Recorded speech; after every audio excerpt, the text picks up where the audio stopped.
We will continue today's availabilities, and we're now joined by Denny Hamlin, driver of the number 11 Toyota Camry for Joe Gibbs Racing, and our pole sitter for tomorrow's Shriners Children's 500. This is Denny's 41st Cup Series pole and Toyota's 150th Cup Series pole.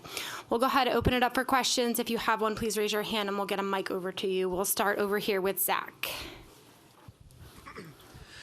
Zach Cernillo, NASCAR.com. Denny, congrats on this pole. Do you perceive this weekend as a potential preview for what we could expect come November?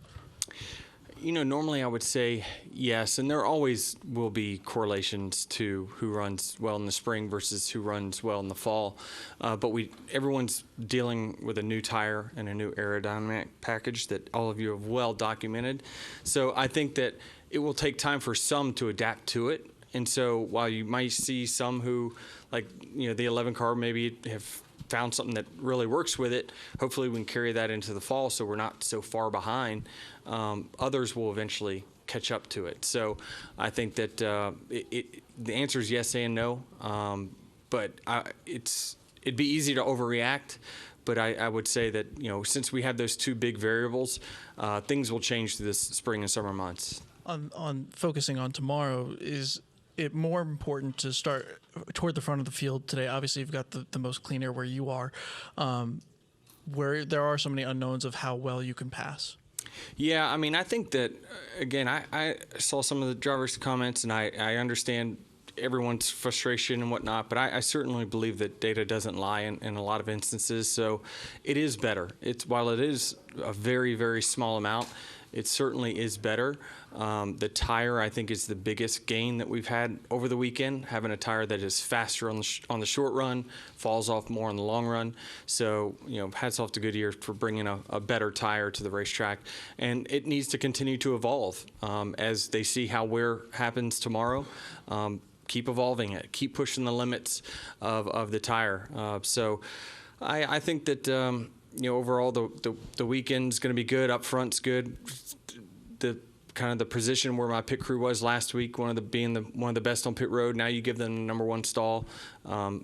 It could shape up to be a good night for sure. We'll come down here to Reed and then go to Bob. Reed Spencer with the NASCAR Wire. On your lap, you didn't cut the dog leg to the extent that almost everybody else did. Gave you a better angle into one. Was that a key in terms of winning the pole?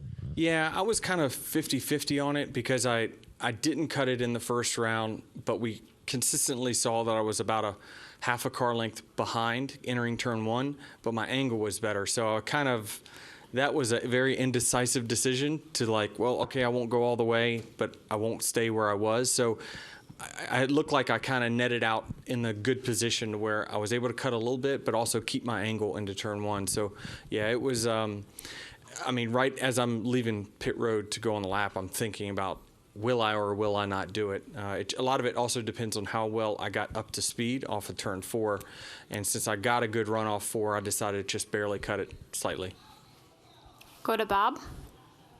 Bob Pockers, Fox Sports. I mean, yesterday you were second in practice, but like on the 5, 10, 15 lap average, you're around 9th, 10th, 11th. So, I mean, do you feel like you have the car to beat, or do you think that you're maybe, you know, top 5 or top 10 car, but not necessarily the car to beat? Well, I've had practices really over the last 2 years. We've been about 0.3 off in practice, and then we end up racing between 5th and 10th.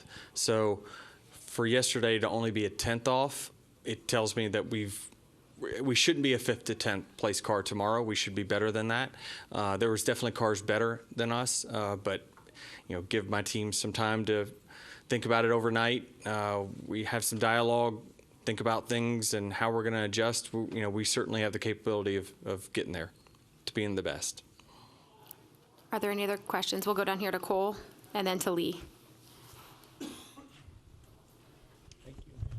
Cole Kusaman with Arizona Republic. Denny, over the last 4 races in the next-gen car at Phoenix, the winner hasn't started deeper than 8th place. Just how important is it to get the pole at a track like Phoenix? Yeah, I mean, I think that this track is one of the biggest advantages to the number one pit stall. They have the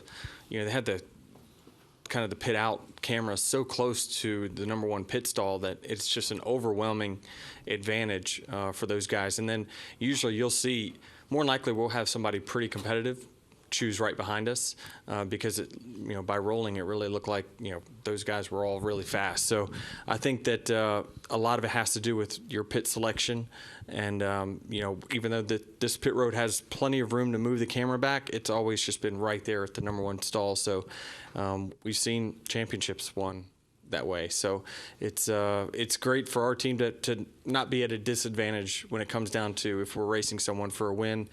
If it comes down to pit road, we're certainly not at a disadvantage. We're at an advantage for once. Go to Lee. Lee Spencer, Sirius XM NASCAR Radio and catchfence.com. Bubba was in here earlier, and he said that he really thinks added horsepower would help. And, of course, that's what the drivers are going to say. With your owner's hat on, what would it look like to add more horsepower to the short track? You're shaking your head. No, you just call up Doug Yates and TRD and say we're going to go back to our old 750 plate. It can be done before next weekend, and they said it won't change any of the durability that they've got, so it can be done with one phone call. Would you and no additional money? So you'd advocate for speed? Absolutely, yeah. I think any horsepower you can add will make the racing better. It's hard to pass because we're all in the gas so much, and so you have to get us out of the gas either through the tire or the horsepower. That combination is what makes passing so difficult. So the more you can get us out of the gas, which means if we have more horsepower, we have to let off sooner. That gives the opportunity to overtake for the car that's behind. So 50 horsepower, while it may not be a game changer, any horsepower gain from here on out will be an advantage to passing. Thank you. Go right behind you, and then back to Reed. Crew Burns, BlazerRadioOnline.com. Obviously, with obviously starting first tomorrow, how much are you going to have to sort of defend, and how much do you really want to defend the dog leg? Obviously, that's going to be a big key tomorrow. Yeah, I mean, one of the things that it will be a factor because you don't want someone to get position on you, and if they want to be aggressive going down there, they can. With this simple diffuser that's on the back of the car, it won't tear up as much stuff going down there, so you probably will have to do more defending, where with the old underbody, you had to kind of be careful not to wear the bottom of your car out by going down there quite a bit. So I think you'll see more and more guys going down there. We'll go to Reed and then to Dustin. Reed Spencer with NASCAR Wire. Back in 2005, this was a very different racetrack, but you won your first career pole here as a part-time driver as part of your 7 races. What do you remember about that day, and was that one of the things that gave you the confidence that you could do this? Yeah, it certainly was, and I was in way over my head in 2005 when they put me in the FedEx car, and I just was trying to do the best I could, but luckily, this racetrack kind of fit my style. It really did. The easy on entry, really hard on exit type of style of driving. The old Phoenix really rewarded that quite a bit, and so I think it gave me the opportunity to then get a start in the shootout in 2006 that I won. So it really was a crucial moment, all put together, and certainly the first pole for the 11 car for JGR. So it was certainly crucial for me. I had no idea what I was doing. I mean, we didn't have all the information that we have nowadays where you can kind of see, is what you're doing good or bad. You just look at the stopwatch and you just wonder if you're a tenth faster or a tenth slower. Where's the time at? You have to just go figure it out yourself.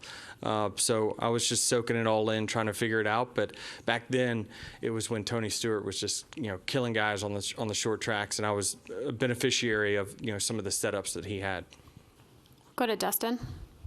Dustin Long, NBC Sports. If it's as easy to increase the horsepower, even 50 horsepower, like you say, and I know here last fall, Steve Phelps, Steve O'Donnell talked, and O'Donnell said, in regards to horsepower, I think everything is up for consideration, but expressed some challenges potentially with the cost. Drivers have expressed it for a very long time. More horsepower, more horsepower. You're saying it's easy. Why isn't it done? I'm only saying it's easy because that's what the engine builders told us. Okay. And they've gone on record to say it's easy.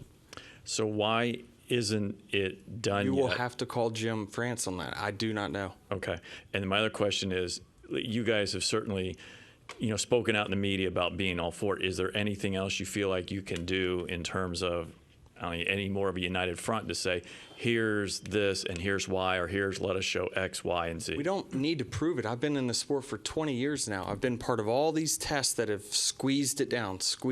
And every time we squeezed it down, we would go in the building in the middle of the test and say, that's harder to pass.